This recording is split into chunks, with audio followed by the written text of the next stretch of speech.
can't be free. Everybody wanna judge, say I'm a thug, I'm a player, I'm a simple, why I can't be me?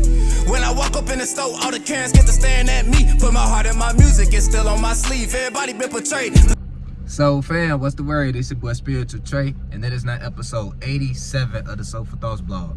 And today we're gonna be talking about the birth and death of fear and the ego. Once again, the birth and death of fear and the ego.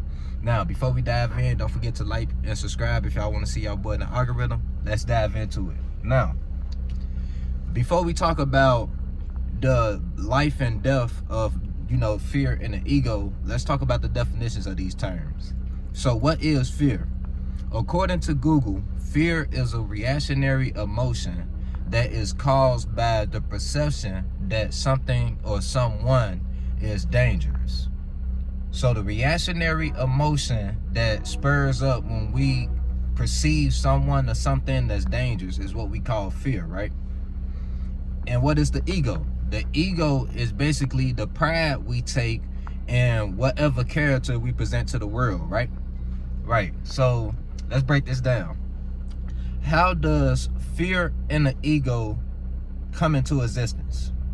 It's simple. If y'all been watching this channel, y'all know it's 3 layers to life, right? The spirit, the mind, and the body. The spirit is just the overall space that we live within, and that also lives within us. We all have a piece of this space within us. The only thing that separates us, conscious space, from the overall unconscious space is the self-awareness that we spark. You feel me? So, God would be the mechanism that's causing us to spark a self-awareness. You feel me? But yeah, the overall space from which we live within is what you would call spirit. You feel me? There's no such thing as nothing in the way that science explains it. You feel me? Space is spirit. And we all have our own individual spaces because we all have our own individual self-awareness. And from that self-awareness, we form what we call the mind.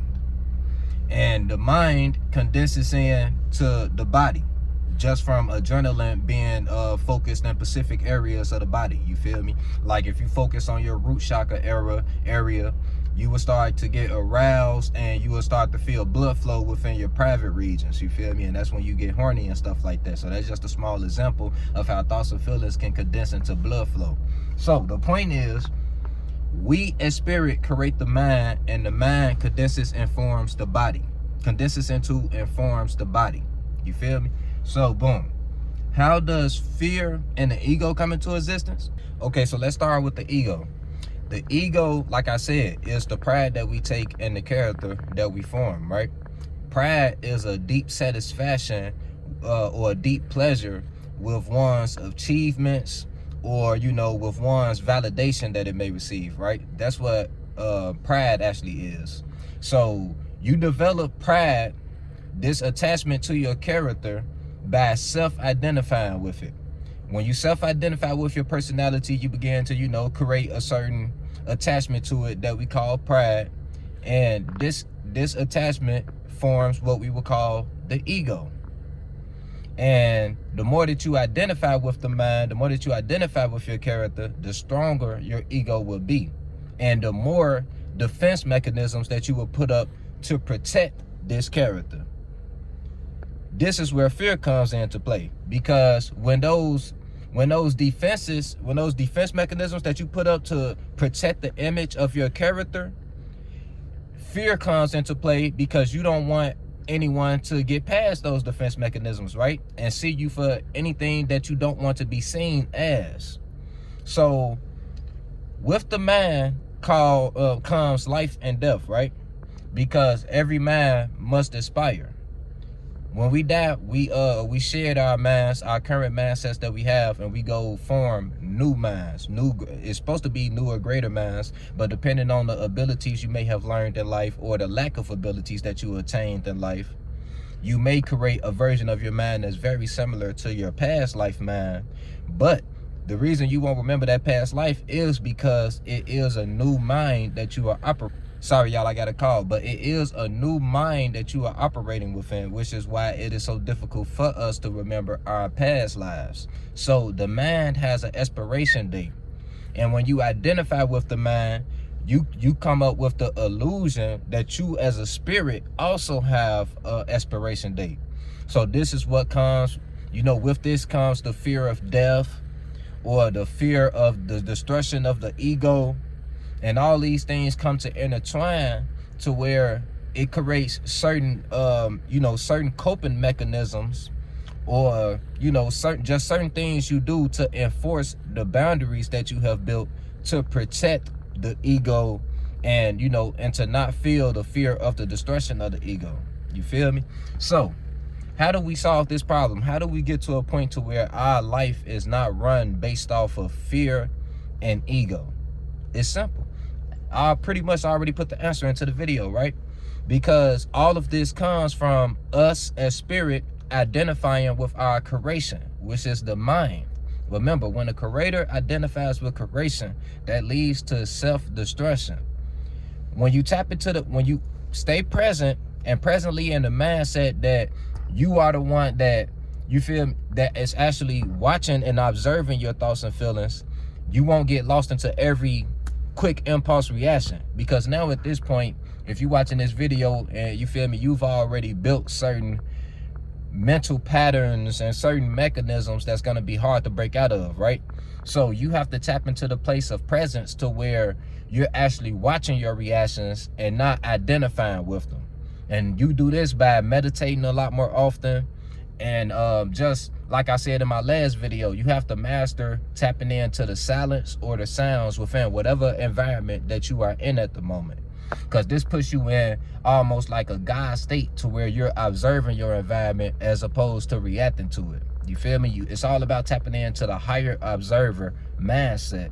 Because in this mindset, you also feel the interconnectedness of all of us as beings. When I say us, I'm talking about beings, not just humans, nature, animals. You feel the interconnectedness with everything around you. So you have no need to fear. You feel me? Fear is non-existent when you're in this this paradigm, this perception, this godly space. 99% of your problems come from your pride, attachment to the ego. Your prideful attachment to the ego and your fear of the destruction of your ego. 99% of our problems come from this. Because, like I say, when you create a character and you become attached to it, you're separating yourself from the overall space even more. Because remember, we are not these characters. We are not our personalities. These are just creations that we form to represent the space that we are in as spirits. These are emanations that we are giving off to just, like I say, represent the space that our spirit is within. And when we get caught up and forget that we are the ones that's creating these aspects of us, and we start to identify with these aspects of us that has a time limit, like I say, all of these personalities and characteristics we have will die at some point. If you identify with it, that's the cause of fear. And like I said, the fear is what causes us to build up so many unnecessary barriers that we build up. To where if we were connected, if we were really connected with the most high energy, and we really understood that all of us were connected as one, we will understand that we don't need to consciously build up barriers, because our spirit already has subconscious intuition that if we put our trust into, we will always know how to react, when to react, when the time is right with any situation. It's like when you in the mind, you want to constantly think of ways to protect yourself. You constantly trying to, just manifest different barriers to protect yourself, to protect the ego. But when you don't identify with the mind, you understand that you don't need these barriers consciously anyway, because you already have them subconsciously within you. You feel me? For example, let's say you don't like being stolen from. That's literally a spiritual mechanism. Nobody likes, things that they feel that are theirs being taken from them. That's a spiritual mechanism. You don't have to build up conscious barriers to where, oh yeah, I'm not gonna be around nobody because I don't trust nobody. You don't know who might steal. Woo, woo, woo, woo. You building up an unnecessary conscious barrier, not trusting that natural spiritual instinct within you to know when you might be around somebody that might be a thief. If you in a space of interconnectedness, you're gonna sense the way they're feeling towards you. So if someone is thinking about stealing from you, you're going to sense that. And you're actually going to react in a way to where it won't cause any negative outcome from the situation. You're going to know how to separate from them without it even being any turmoil behind it. You feel me? So the summary of this video, because I don't want y'all to get lost. The summary of this video is understanding that the root cause of 99% of our problems is identification with the mind. With this identification of the mind, we have built an attachment to it, of a prideful attachment to it. And with this prideful attachment, we feel that at any moment we could lose access to this character that we've built, right? We can lose the integrity behind this character that we've built. Or especially if it's a character that doesn't actually represent our natural space, right? So like I say, we build up all of these barriers that could either block us from the world or cause resistance within our world. And like I say, the energy you give off comes back. So if you giving off all of this resistance out of the fear of your ego being destructed, the life is gonna match that resistance, and you're gonna continuously manifest situations of life showing you resistance, and you not actually being able to make it to any point that you're trying to make it to in life.